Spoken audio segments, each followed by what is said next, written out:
Merci à tous. Merci d'être ici. Je fais partie de l'équipe de l'efficacité opérationnelle qui soutient les équipes pays dans la plupart des pays de processus liés aux subventions que suivent les ICN et les différentes parties prenantes. Aujourd'hui, je vais vous présenter l'établissement anticipé de la subvention. C'est un sujet très important pour le processus de demande de subvention du cycle actuel. Comme vous le savez, le but euh, du fait de signer ces subventions, c'est pouvoir les exécuter au début du processus, du délai de euh, mise en place. Et nous avons pu constater historiquement que le temps consacré pour présenter le document et signer les subventions, des fois, vous reste très peu de temps pour vous préparer à l'exécution et pour commencer le premier jour. Alors, afin de pouvoir donner plus de temps aux candidats et aux RP, davantage de temps, nous encourageons les candidats, lorsque ceci est possible, à avancer justement cet établissement de subvention tout en préparant à l'avance une partie du travail de préparation de la subvention dans la partie concernant la demande de la subvention. Qu'est-ce que cela veut dire en pratique? Eh bien, cela veut dire que les candidats qui ont une approche de continuation du programme ou lorsque le RP continue, c'est le cas dans la plupart de nos portefeuilles, eh bien là, nous recommandons que les RP commencent l'établissement de la subvention dans le processus de préparation pour pouvoir commencer à fournir des détails concernant certains documents importants pour la demande de subvention. Et je vais vous montrer ce à quoi ça ressemble dans un instant. Ensuite, ceci permet aux RP d'avoir plus de temps pendant la préparation de la subvention pour se concentrer aux activités. Ceci leur permet d'être prêts dès le premier jour de l'exécution. Ce que nous avons constaté dans notre analyse interne, c'est que les subventions qui sont signées à l'avance, généralement, ont une meilleure exécution des activités pendant la première année de l'exécution, de la mise en place. Donc, de nouveau, nous vous conseillons de profiter de cette approche si possible pour gagner du temps et pour mieux vous préparer à cette exécution à partir du premier jour. Slide suivant. Alors, qu'est-ce que la préparation de cette demande? Eh bien, vous pouvez voir ici sur l'écran les trois documents principaux qui accompagnent cette demande. C'est le cadre de performance, le budget détaillé et le document type de gestion des produits de santé. Pour ce qui est du cas de performance, cela veut dire que nous allons inclure des indicateurs et des cibles spécifiques au RP. Nous fournissons également la désagrégation de ces cibles lorsque ceci est recommandé et avec une fréquence de 6 mois de reporting, c'est le standard pour les portefeuilles à haut impact, à fort impact. En ce qui concerne maintenant le budget détaillé, cela veut dire fournir des lignes aux postes budgétaires spécifiques qui ont déjà été identifiés. Cela pour les portefeuilles essentiels et à fort impact. Ensuite, des hypothèses détaillées à l'appui des coûts unitaires précis.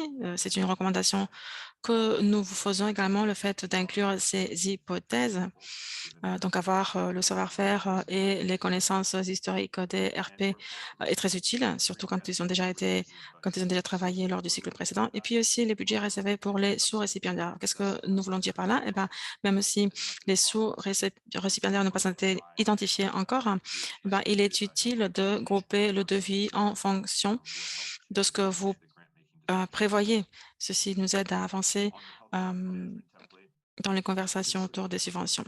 Par rapport au document type de gestion des produits de santé, tout comme pour les budgets, nous vous recommandons d'inclure les hypothèses détaillées à l'appui des quantifications et des coûts unitaires précis. De nouveau, l'expérience des RP peut être très utile.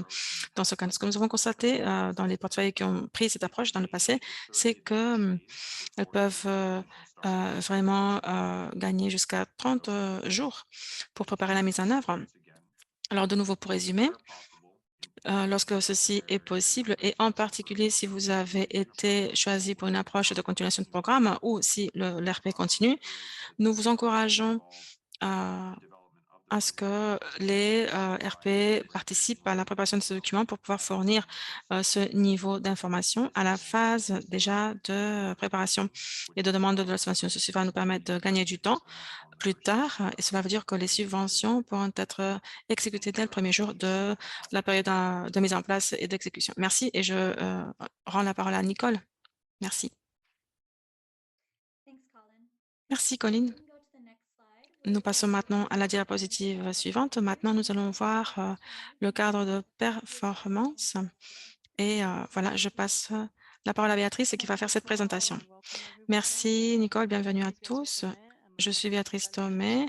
Je suis spécialiste de monitoring et de supervision. Je fais partie de l'équipe d'analyse pays du Fonds mondial et je suis accompagnée de Sophia pour cette session.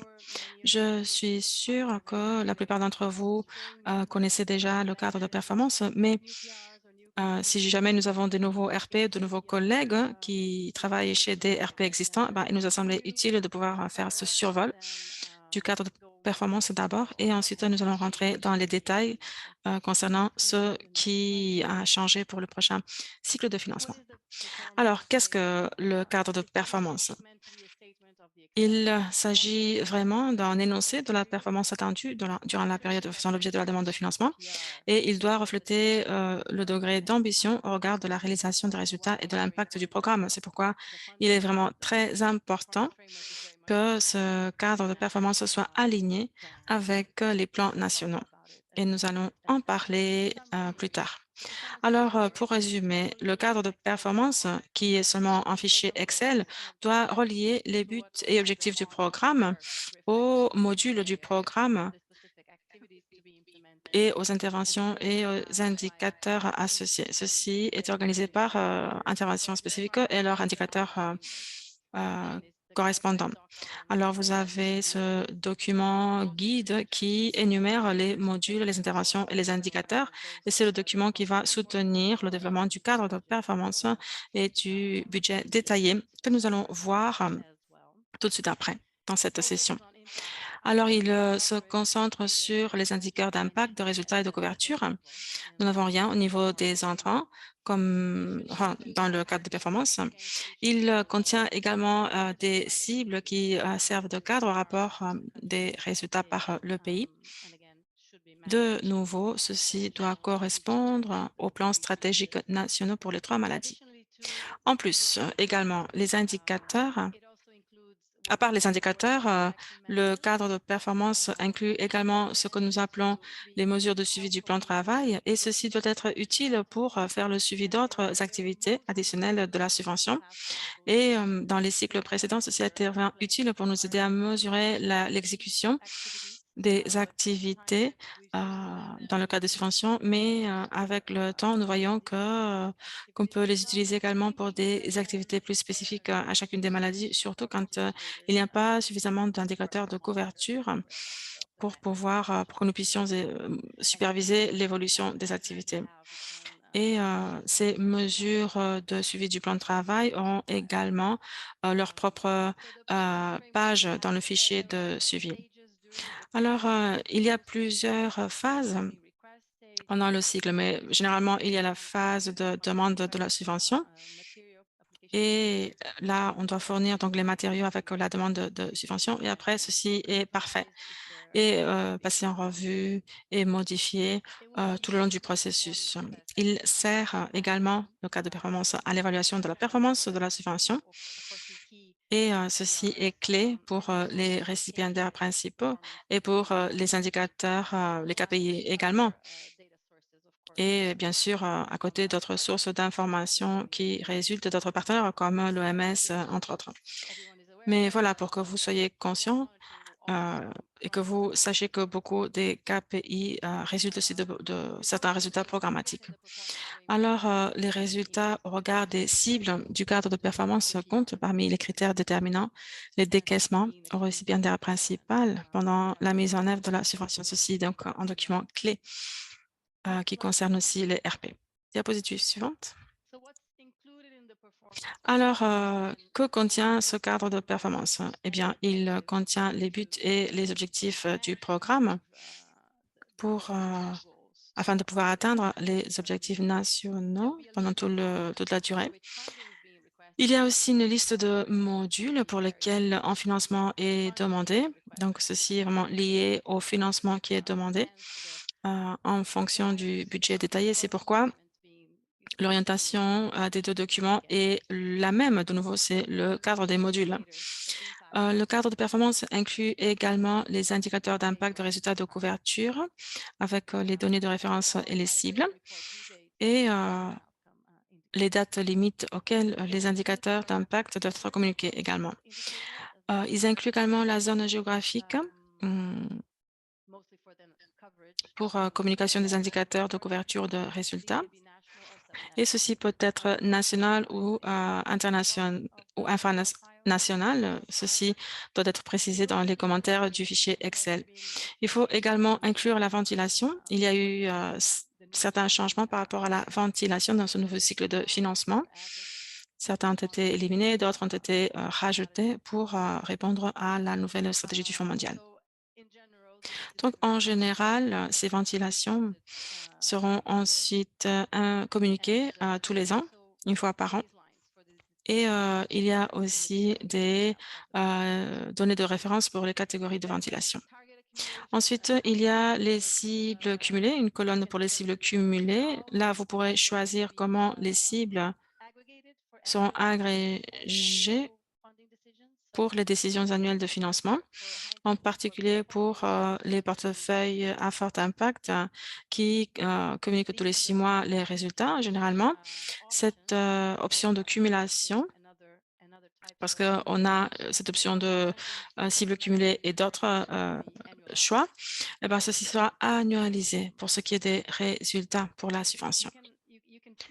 Vous pouvez choisir si un indicateur est en sous-ensemble d'un autre indicateur et ceci est aussi inclus dans le cadre de performance. Et de nouveau, vous avez une page spécifique pour les mesures de suivi du plan de travail où vous avez des jalons quantitatifs ou des mesures d'intrants ou de processus avec cible chiffrée pour indiquer si les jalons, si les objectifs ont été atteints ou pas.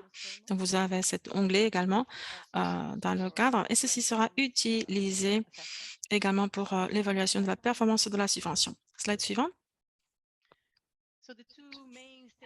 Les deux principales étapes d'élaboration du cadre de performance, c'est la demande de financement qui sera présentée avec les autres matériels de la demande et le cadre de performance sera un seul fichier et il contiendra les informations spécifiques au RP.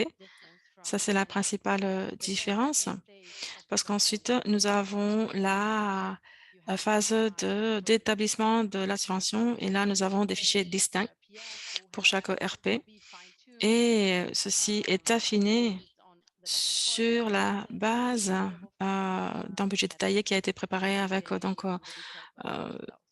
en collaboration avec les équipes du Fonds mondial. Et après, tous les deux doivent être assez alignés.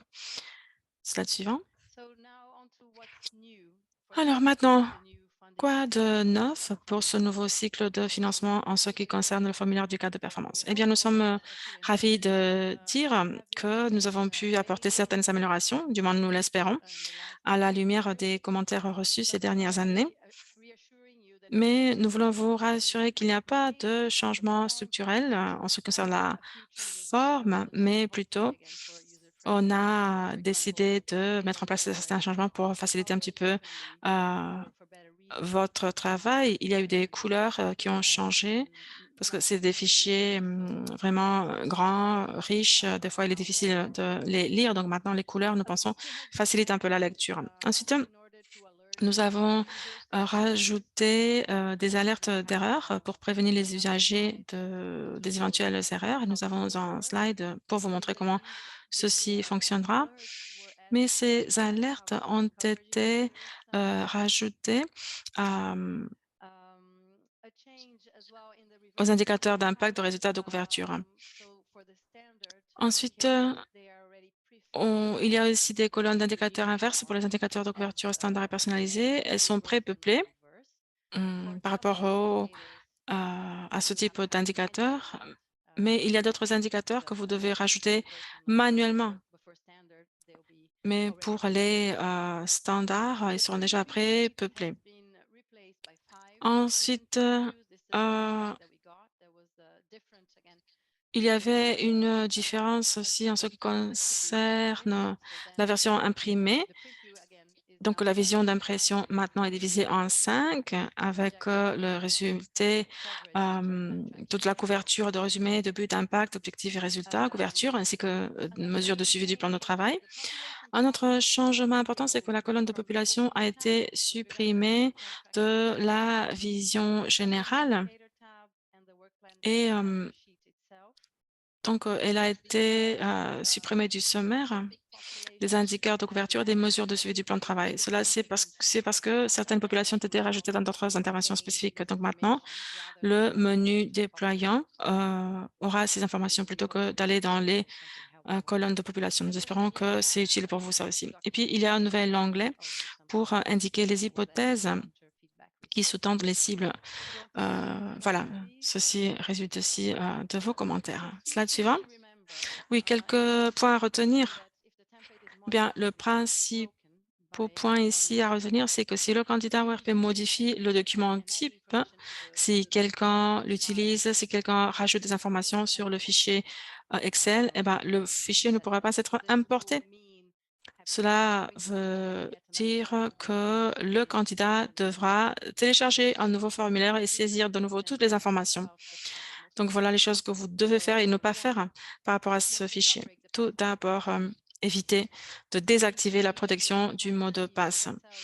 Quelque chose de clé que nous voyons souvent, parce que vous savez, les fichiers Excel sont facilement accessibles. On peut facilement copier et coller des informations sur des celles qui contiennent déjà des informations comme d'autres menus déroulants. Donc, évitez de faire ceci. Ne copiez pas et collez pas des informations dans des celles Excel qui contiennent déjà des caractéristiques comme des listes déroulantes, par exemple, des menus déroulants. Alors, des fois, quand il y a un pourcentage, si vous avez le numérateur, le dénominateur, vous devez éviter de saisir manuellement le pourcentage. Si vous le faites, vous devez vous souvenir du fait que lorsque le temps passera et que vous avez un cadre différent, que vous avez une révision du cadre de performance, eh bien, si vous pouvez rajouter le numérateur et le dénominateur, souvenez-vous du fait que vous devez également laisser que la formule calcule le pourcentage. Ensuite, n'ajoutez pas ni supprimez pas des colonnes ou des lignes et utilisez le format habituel d'Excel. Ne changez pas le format lorsque vous allez enregistrer les données. Ce que vous pouvez faire, par contre, c'est augmenter ou réduire la hauteur des lignes ou la largeur des colonnes. Vous pouvez masquer les colonnes, toutes les visualiser. Donc, assurez-vous que vous faites cela comme il faut et que assurez-vous que toutes les cases sont bien remplies. Et ceci est une demande à toutes les personnes qui développent ce cadre performance. Il y a l'onglet pour les instructions qui a été révisé. Cela a été révisé afin de s'aligner avec les changements du cadre performance. Et puis, voilà, cela va vous soutenir. Et cela va vous aider au cours de tout le cycle de la subvention. Alors, je vous encourage à vous y référer à ces instructions. Suivant. Encore quelques considérations importantes. Il faut vérifier que tous les champs obligatoires ont été correctement remplis. Et aussi, je vous rappelle que il faut remplir correctement l'onglet Overview aperçu parce que si ce n'est pas le cas, eh bien, les autres onglets ne vont pas fonctionner de façon optimale et tout ceci va causer des problèmes avec l'importation du fichier. n'incluez pas de texte ou de symbole quand il s'agit d'un champ numérique pour des chiffres. Et il y aura bien sûr des colonnes disponibles pour ajouter le texte, mais quand ce n'est pas le cas, n'ajoutez pas de texte. Et puis aussi par rapport à la numération décimale, eh bien, il y a eu certains changements dans le fichier, mais il faut savoir déjà que ces visions sont, bien marquées, en fait, et qu'il y a déjà quelque chose de prévu pour les décimaux. Et puis, aussi, il y a certains espaces donc pour le texte, et il y a déjà assez de texte qui est prévu, mais il ne faut pas excéder la limite de texte qui est prévue. Et pour les récipiendaires principaux dont l'anglais n'est pas la langue principale, eh bien, il faut s'assurer que les traductions sont complètes. Et bien sûr, l'équipe peut vous aider à assurer donc la traduction de tout cela de façon que tout soit bien rempli et téléchargé. Suivant. Maintenant, certaines alertes d'erreurs que nous avons dans ce fichier du cadre de la performance. Eh bien, il y a certains déclencheurs qui apparaissent quand il y a une erreur. Et par exemple, s'il s'agit d'un indicateur, d'un taux, eh bien, il faudrait seulement utiliser le numérateur. Si l'utilisateur a introduit un dénominateur, pardon, eh bien, cela va déclencher un message d'erreur. Et puis, dans le cas des listes déroulantes, des menus déroulants, eh bien, il y a des indicateurs standards. Et alors, il faut vérifier le oui ou non euh, dans l'indicateur qui correspond sur la même ligne, parce que si vous ne faites pas cela, eh bien, un message d'erreur apparaîtra.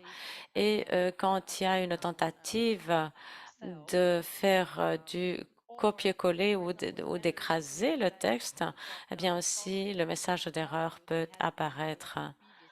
Par exemple, si un module a été sélectionné auparavant et l'utilisateur change le module, eh bien, ceci va déclencher un message d'erreur.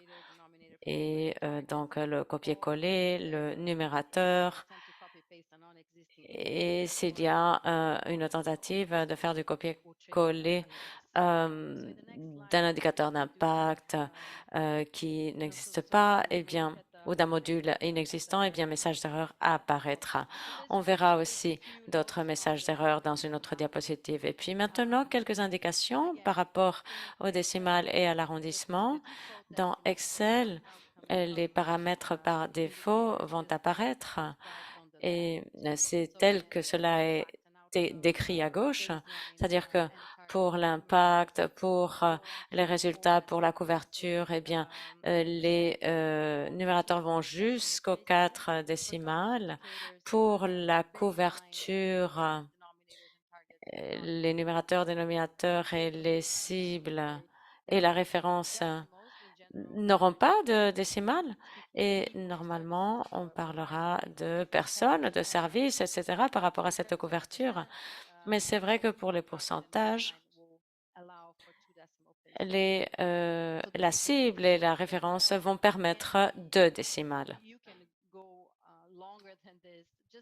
Mais bien sûr, vous pouvez aller au-delà que ces décimales. Cependant, si vous introduisez davantage de décimales, eh bien, ils ne seront pas pris en compte. Ce sera toujours le paramètre par défaut qui apparaît, tel que cela est décrit à gauche. Donc, vous comprendrez pourquoi ces décimales-là apparaissent. Et puis, il y a eu certains changements par rapport à l'arrondissement.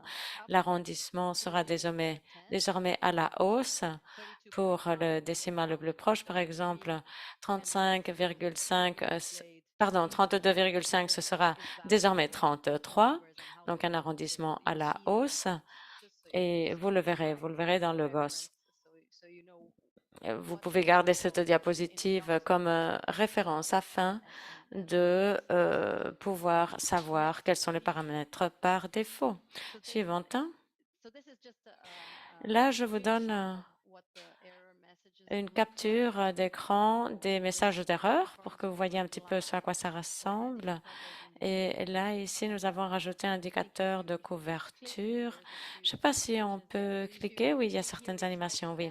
Là, en fait, on a tenté de rajouter un texte dans une case qui était prévue pour des chiffres. Et puis, voilà, cela a déclenché un message d'erreur dans la même ligne. Alors, il faut voir sur cette ligne où se trouve l'erreur. Et puis, cela déclenche aussi, si vous voyez en haut à droite, eh bien, cela reflète le nombre d'erreurs sur sur ce fichier, sur cette feuille de calcul. C'est-à-dire que si vous faites plus que cette erreur pour cette feuille de calcul, eh bien, il y aura une petite fenêtre qui apparaît avec le nombre total d'erreurs. Et je crois que c'est tout de mon côté par rapport à ces diapos. Voilà, c'était pour vous montrer où se trouvaient les erreurs et comment elles apparaissaient sur la feuille de calcul. Merci, merci Béatrice. Je ne sais pas s'il y a des questions. Il y a certaines questions sur le chat, mais vu que nous avons l'interprétation aussi, nous allons lire les questions de façon qu'elles puissent être interprétées dans toutes les langues. Alors, Béatrice, pouvez-vous lire la question en français et moi je vous aiderai avec les questions en anglais. Et voilà. Alors, ces diapos ont été partagés avec les personnes qui se sont inscrites à ce séminaire, à ce webinaire.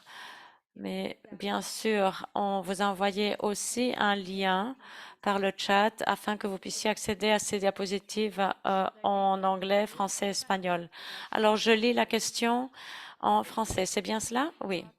Est-ce qu'on peut partager avec nous les guides de suivi évaluation qui définissent les indicateurs et leur mode de calcul, périodicité, caractère cumulable ou non, si cela est mis à jour?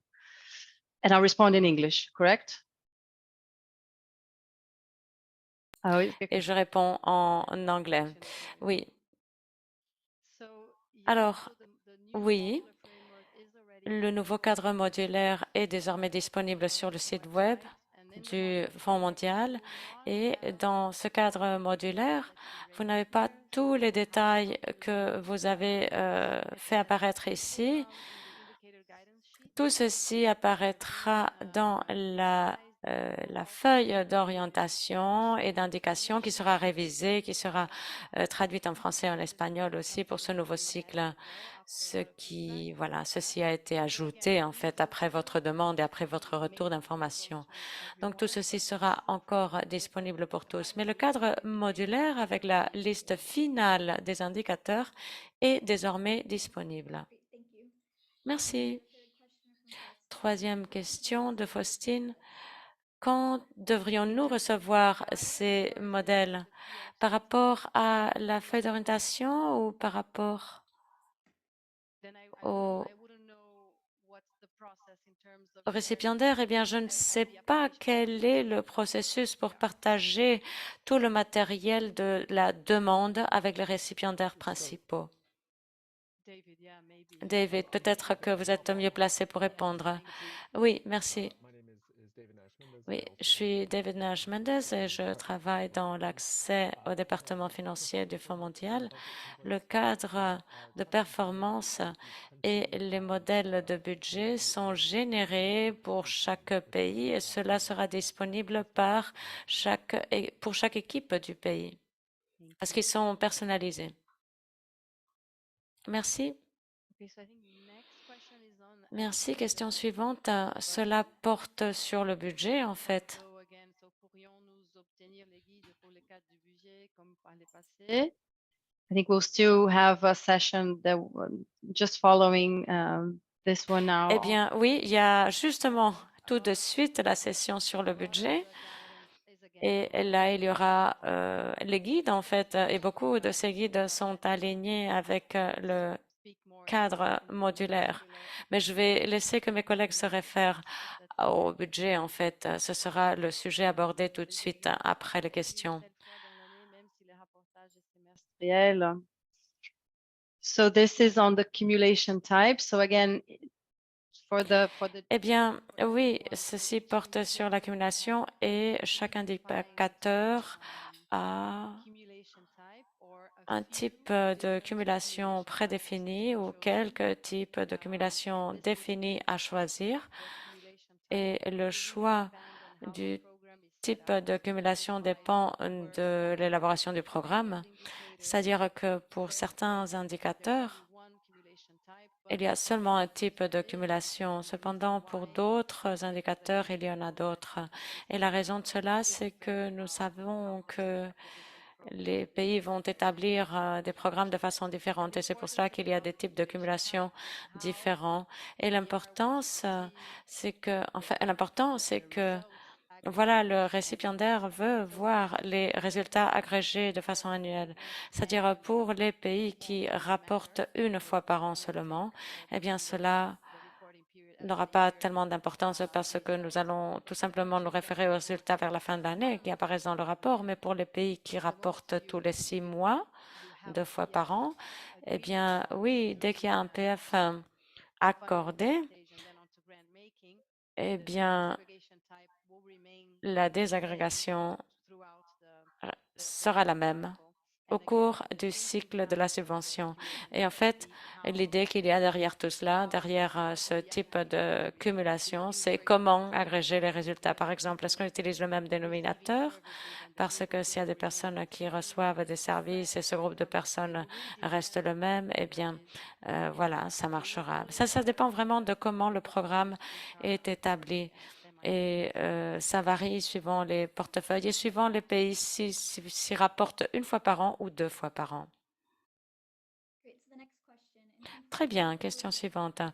Lors de compléter l'onglet Overview aperçu, est-ce que nous devons inclure tous les modules inclus dans le financement ou ceux qui sont avec des indicateurs de mesure de suivi du plan de travail?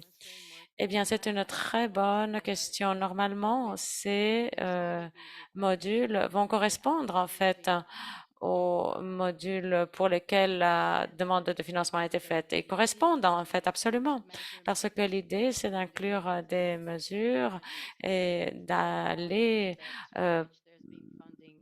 pour ces mesures de suivi du plan de travail pour lesquelles on a demandé le financement. C'est aligné. Y a-t-il un cadre de performance pour C19RM pour le prochain cycle? Alors, par rapport à cela, je pense qu'il va falloir attendre un tout petit peu. Par rapport à cette question, il n'y en a pas eu, en fait. Mais la discussion est là pour qu'il y ait un cadre de performance pour C19RM pour le prochain cycle. Il va falloir attendre, voir quelles seront les nouvelles par rapport à cela. Et puis encore une question de Gabriela. S'il est possible d'avoir la présentation en français, eh bien oui, ces diapositives ont été traduites, si je ne m'abuse. N'est-ce pas, chers collègues? Je pense que ces diapositives ont été traduites en français ou en espagnol, oui. C'est sans doute cela, parce qu'il y a eu la demande d'avoir davantage de matériel. Par exemple, ces feuilles d'indicateurs, elles ont été traduites dans d'autres langues. Il y a eu de grands efforts qui ont été faits en ce sens. Mais merci pour la question, de toute façon.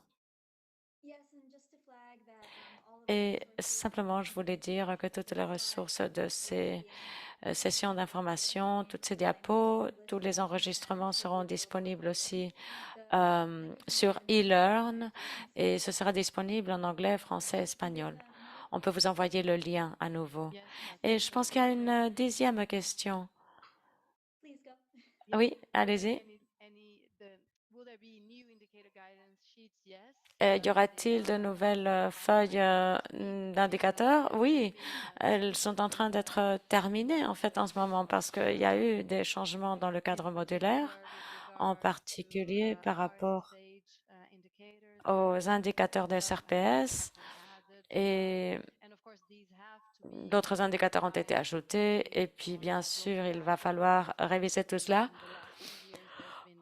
en nous basant sur des guides global. L'année dernière, il y a eu des révisions des guides pour les 3 maladies et le nouveau cadre modulaire est aligné avec les nouvelles guides mondiales. Et nous espérons aussi que la nouvelle feuille d'indicateurs aura également des guides pour pouvoir interpréter les résultats de ces indicateurs. Alors, bien sûr, restez attentifs parce que tout ceci va sortir, va être publié très bientôt. Merci. Une dernière question que je vais lire avant de passer aux diapositives. Pourquoi inclure des modules qui n'ont pas d'indicateurs ou qui n'ont pas de mesure de suivi du plan de travail dans la demande de financement? Des fois, ça confond, spécialement pour les instances nationales. Pouvons-nous... Eh bien, oui, comme je le dis, idéalement, les modules inclus dans le PF, eh bien, sont ceux pour lesquels la demande de financement a été faite. Cependant, c'est vrai que ceci est la base de la sélection. Et de façon additionnelle, et là, je crois en fait, c'est justement là où apparaît la discussion avec les mécanismes de coordination, avec les instances de coordination nationale. Des fois, un pays n'a pas de financement pertinent dans un domaine en particulier. Cependant, il y a des contributions au KPI dans ce domaine spécifique. Et c'est pour cela alors qu'il y a un indicateur qui est rajouté. Simplement pour vous dire que il y a une plus grande complexité par rapport au choix des modules, au choix des indicateurs et par rapport à ce qui est demandé en termes de financement. Mais la base, ça part du financement. Et après les conversations avec les instances de coordination nationale, eh bien, et avec l'équipe, c'est de tenter d'aborder les autres demandes. Ce qui confond peut-être, probablement, c'est qu'il y a peut-être pas suffisamment d'investissement qui justifierait l'inclusion d'un module spécifique ou d'un indicateur spécifique. Mais des fois, il y a d'autres exigences à satisfaire ou à aborder de façon additionnelle en plus de ce qui est déjà demandé en termes de financement.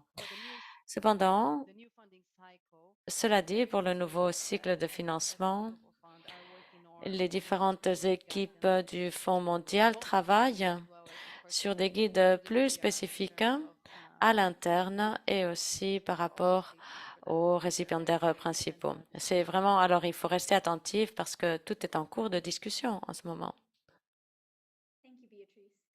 Merci, merci beaucoup, Béatrice. Je pense qu'il n'y a pas d'autres questions. Alors, nous allons passer à la session suivante sur le budget détaillé.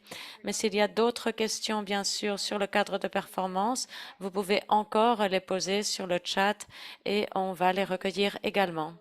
Et voilà, je passe la parole maintenant à Sattar, qui va nous faire parcourir le budget détaillé.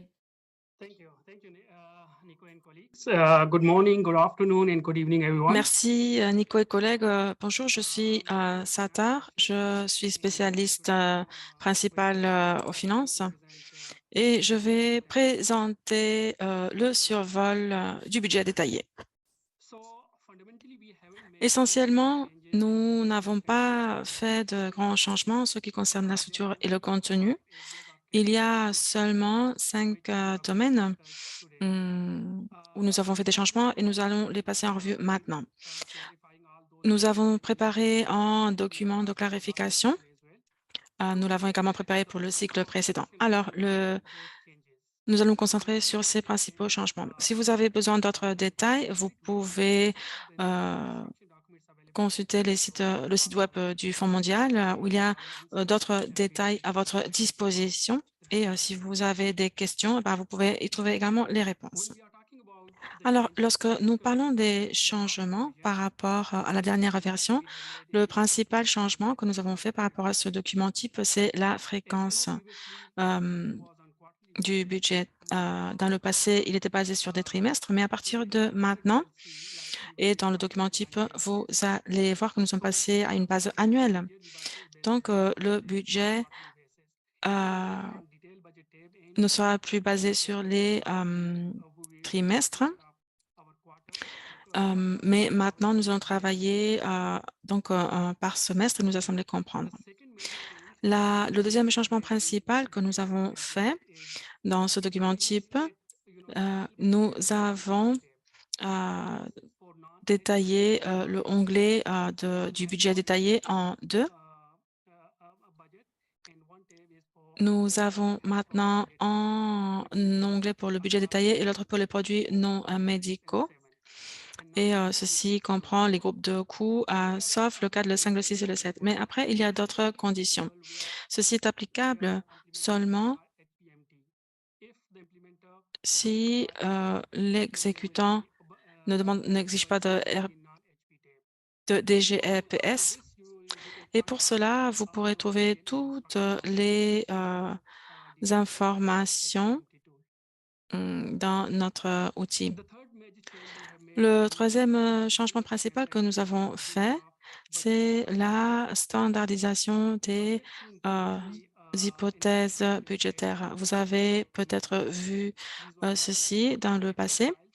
Dans le passé, nous avions des fichiers Excel qui n'étaient pas remplis et c'était donc un espace pour les hypothèses. Mais maintenant, nous fournissons une certaine standardisation par rapport à cette information.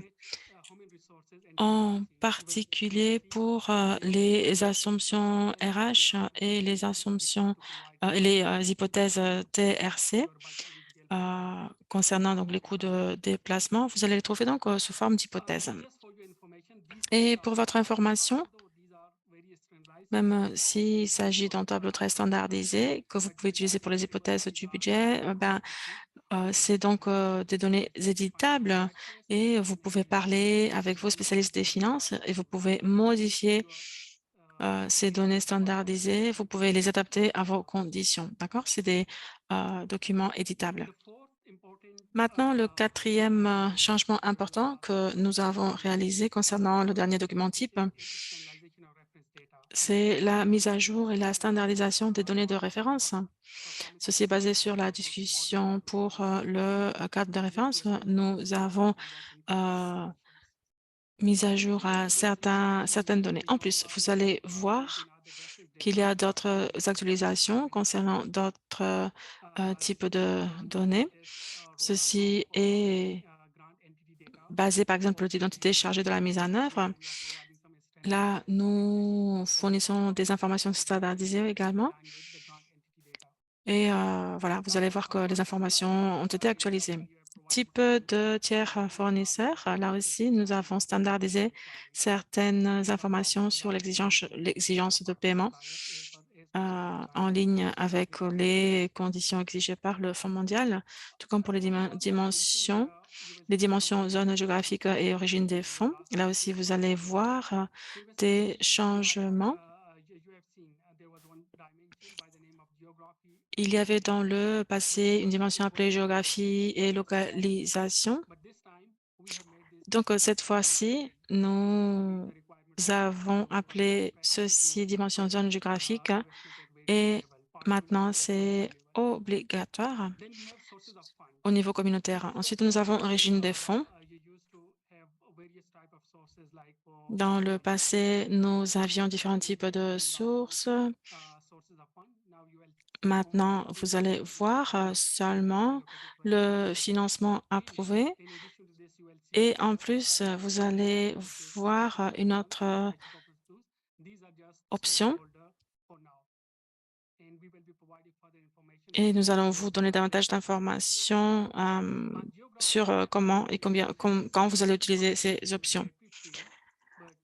Maintenant, là, c'est un champ obligatoire, mais il y a une certaine flexibilité concernant les onglets supprimés.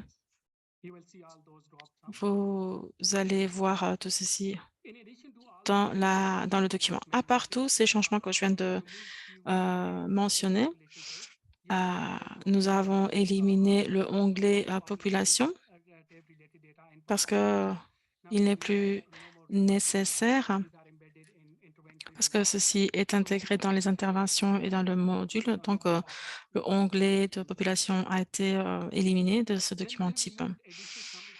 Et puis aussi, également, nous avons éliminé le onglet récapitulatif additionnel parce que ceci a été remplacé par une liste déroulante dans l'onglet récapitulatif par origine des fonds ou Summary by Source of Funds. Et voilà, en fonction des conditions exigées. Diapositive suivante. Voici donc les changements principaux et je vais vous donner d'autres détails. Et comme je l'ai déjà dit, nous avons un document spécifique avec tous les détails publiés sur le net. Mais bon, on va partager avec vous le lien sur ce document. Mais donc, toutes les instructions détaillées sont disponibles sur le web et vous allez voir tous les contenus. Mais maintenant, pour faire un survol de ces changements, nous avons créé 5 types d'onglets. Le premier, c'est le onglet Setup. Vous allez voir qu'il y a 3 parties à cet onglet Setup. La première partie concerne les informations sur la subvention. Il s'agit d'une information pour les candidats ici. Il y a tous les détails concernant le document type. Nous avons déjà vu que tout à l'heure, il y a des informations qui sont pré-peuplées, pré-remplies. Et ces informations peuvent inclure la composante de la maladie et d'autres informations liées. Ensuite, deuxième partie, configuration du rapport. Ici, vous pouvez saisir les détails concernant la période de subvention ou d'autres conditions auxquelles il faut répondre pour ce cycle de financement. Et concernant la partie sur les informations de la subvention, vous allez voir des conditions nouvelles, mais surtout, il s'agit de la sélection des produits médicaux et c'est HP ou non HP. Mais bon, vous aurez toutes les informations. Vous allez recevoir, donc vous allez pouvoir avoir accès à tous ces indicateurs détaillés. Utilisez donc les guides. Il est important que vous compreniez les critères demandés. Tout ceci est basé sur le portefeuille de catégorisation. Vous pourrez y retrouver tous ces détails. Ensuite, vous devez répondre si c'est applicable, oui ou non. Si vous ne sélectionnez ceci, vous n'allez pas retrouver les informations. Donc, vous devez répondre à cette question parce que sinon, nous n'allons pas avoir les informations nécessaires et la sélection sera basée sur les conditions du portefeuille. Ensuite, la troisième partie de cet onglet, c'est la configuration du document type de budget. Ici, vous devez fournir les informations concernant le RP, les tiers fournisseurs, les différentes parties prenantes qu'on a citées tout à l'heure. Donc voilà, ceci doit être indiqué dans cette partie de cet onglet.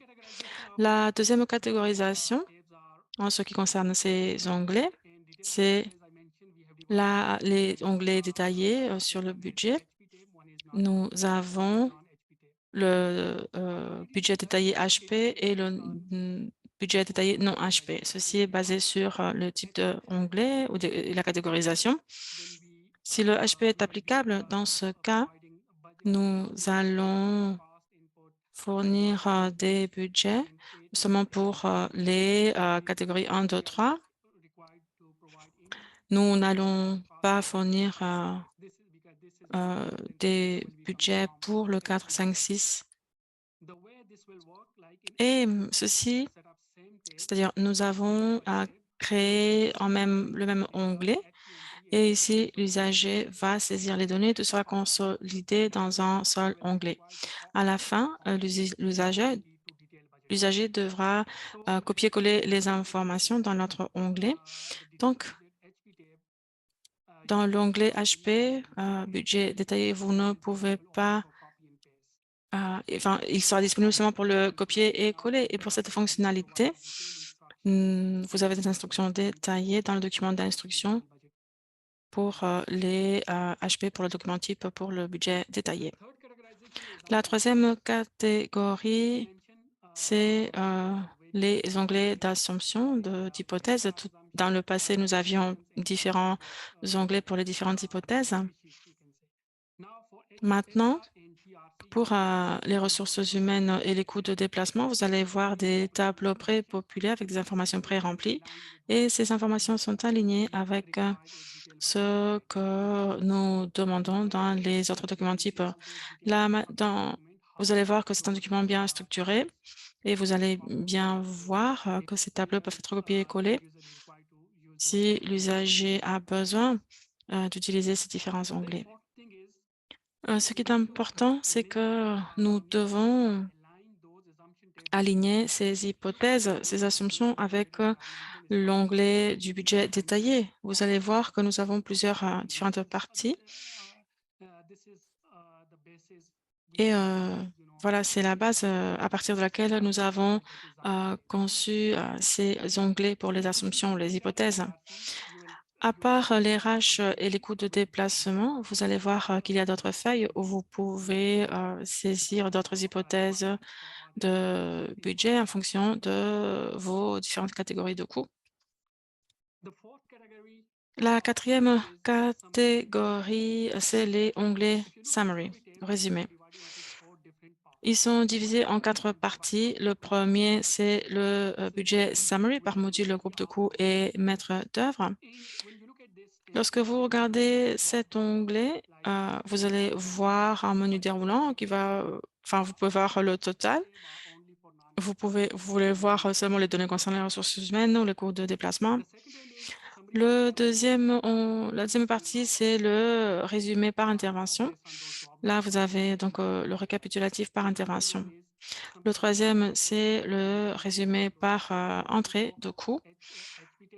Et ça, c'est pour les ressources humaines, non ressources humaines pour le budget total. Et le dernier, c'est le résumé par origine des fonds.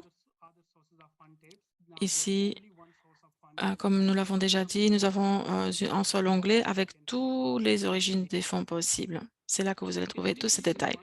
En plus, vous allez voir d'autres fonctionnalités, par exemple par rapport à la traduction. Vous pouvez traduire certains onglets parce que dans le passé, il y avait des onglets en anglais et d'autres dans d'autres langues, mais maintenant, nous avons cette fonctionnalité de traduction et si vous voulez tout lire en français, eh bien, vous devez choisir le français à partir d'une liste déroulante. La cinquième catégorisation, c'est les onglets ICR et Investment Landscape. C'est le récapitulatif du recouvrement des coûts indirects. Et ici, vous avez 6 onglets. Par exemple, l'onglet Investment Landscape Overview, c'est donc fournit un aperçu du paysage d'investissement selon 3 grandes catégories. Et donc, on va regarder si tous ces détails sont alignés avec d'autres parties prenantes. Il n'y a pas de changement majeur dans ces 2 onglets. C'est plus ou moins la même chose que nous avions dans le passé. Et voilà, tout ceci est aligné avec le Fonds mondial et ce que nous faisons historiquement. Alors, nous avons publié, comme je l'ai déjà dit, les détails sur des instructions détaillées. Et si vous avez besoin d'autres clarifications, si vous avez des questions, n'hésitez pas à contacter vos spécialistes finances dans vos équipes et ils pourront vous répondre à tous vos doutes. Et sur cela, je termine, je vous rends la parole. Merci. Nous avons quelques questions. Je vous demande de passer au slide. au slide pour les questions. La première pour Colin. Merci. J'essaierai de lire en français. I understand to mean, could you explain how the form will be completed online and imported? Voilà, je pense que c'est, voilà, ceci concerne le remplissage en ligne et l'importation des fichiers, effectivement. Eh bien, les formulaires seront partagés pour les candidats et donc ils pourront compléter cette feuille et puis pourront la partager avec l'équipe à travers le email. Donc, il n'y a pas de changement par rapport à la manière dont ces documents seront complétés et partagés. Avec le Fonds mondial, quand nous passons à la partie d'établissement de subventions, les récipiendaires principaux devront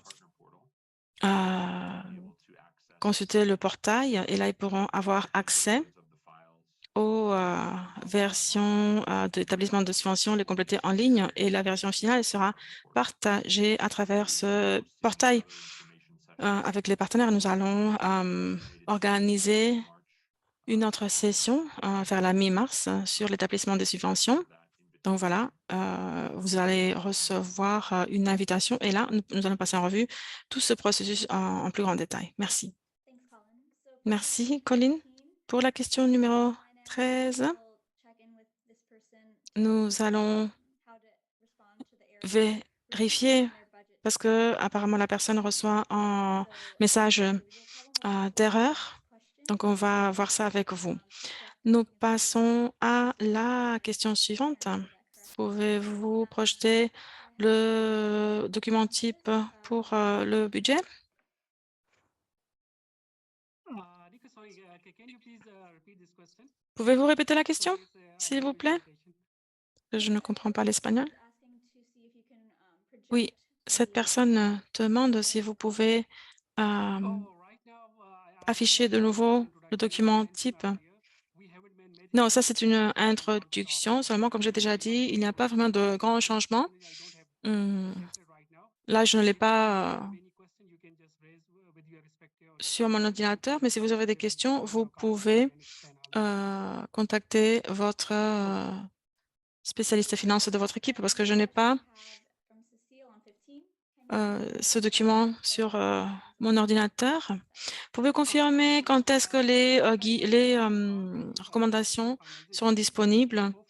Eh bien, nous espérons que ceci sera publié bientôt, peut-être vers la fin de la semaine prochaine, mais nous essaierons de le publier dès que possible. Mais voilà, il s'agit, enfin, tout est prêt, il s'agit simplement de le publier.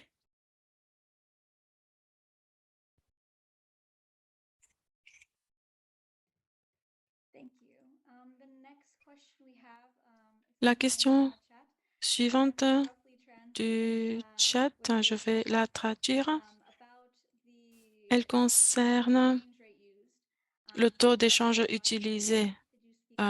Quel est le type d'échange appliqué? Est-ce qu'il sera inclus sur le document type?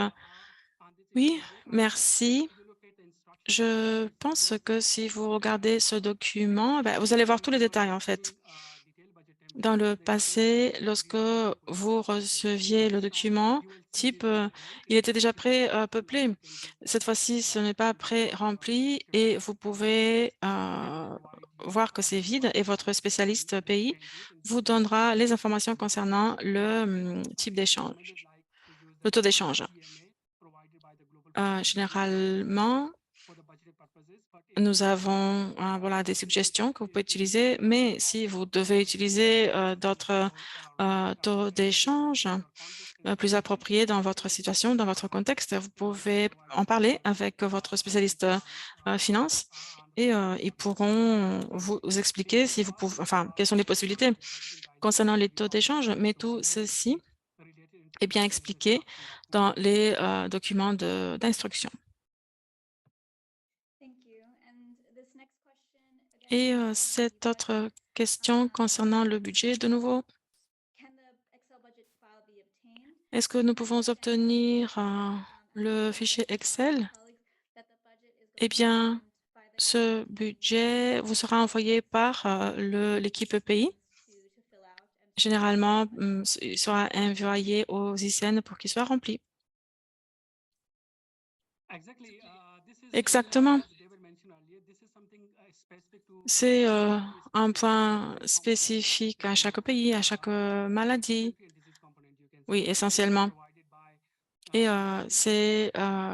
ce fichier est envoyé par l'équipe pays en fonction de chaque maladie. Merci.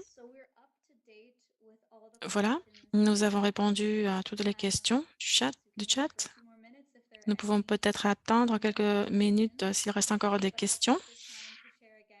Mais voilà, je tiens à vous dire que les diapositives seront disponibles en anglais, français et espagnol sur iLearn, ainsi que les enregistrements dans les 3 langues. Ceci sera disponible pour vous dans quelques jours et vous avez dans le chat les différents liens. Et comme dit, ceci sera disponible sur iLearn. Et voilà, les enregistrements aussi, si jamais vous voulez revoir l'enregistrement.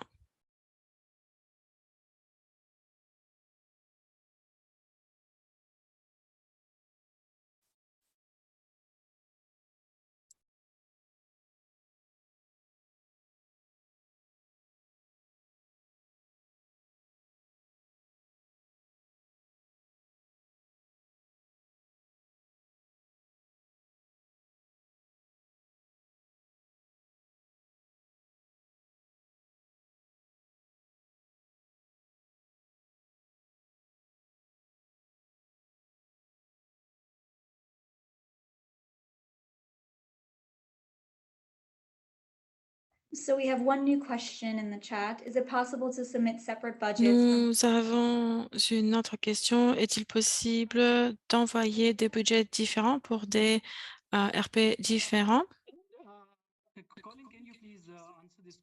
Colin, pouvez-vous, s'il vous plaît, répondre à cette question? Parce que je pense qu'il faut, enfin, je ne suis pas sûre de la réponse. Oui, la raison pour laquelle c'est comme ça, c'est que le comité de révision aimerait voir un budget résumé par demande de subvention. Donc, tout le budget doit être inclus dans un seul fichier Excel. Cependant, il est possible de rajouter plusieurs exécutants dans un fichier Excel. Donc, nous recommandons que lorsque ceci sera possible, nous vous recommandons de budgéter par RP dans le fichier du budget. Plus tard, dans l'établissement de la subvention, les différents RP pourront nettoyer un peu ce fichier et gérer les informations qui leur sont spécifiques. Donc, on vous exige d'utiliser un seul fichier, mais ceci ne devrait pas limiter les candidats pour qu'ils ils peuvent donc budgéter par RP, mais au sein d'un même fichier. Merci. Thank you, Colin, and thank you, Satar. Merci, Satar et Colin. We have a question on the link to Nous CC. avons maintenant la question suivante. Y a-t-il un lien pour trouver les membres des ICN par pays? Oui, je vais partager ça dans le chat dans un instant.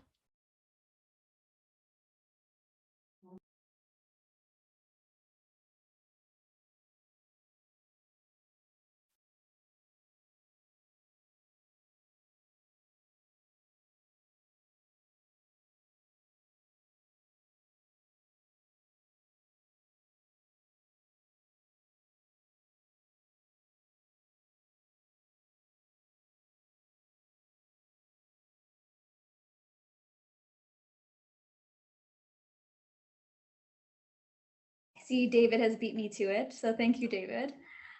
With that, I think Merci, David.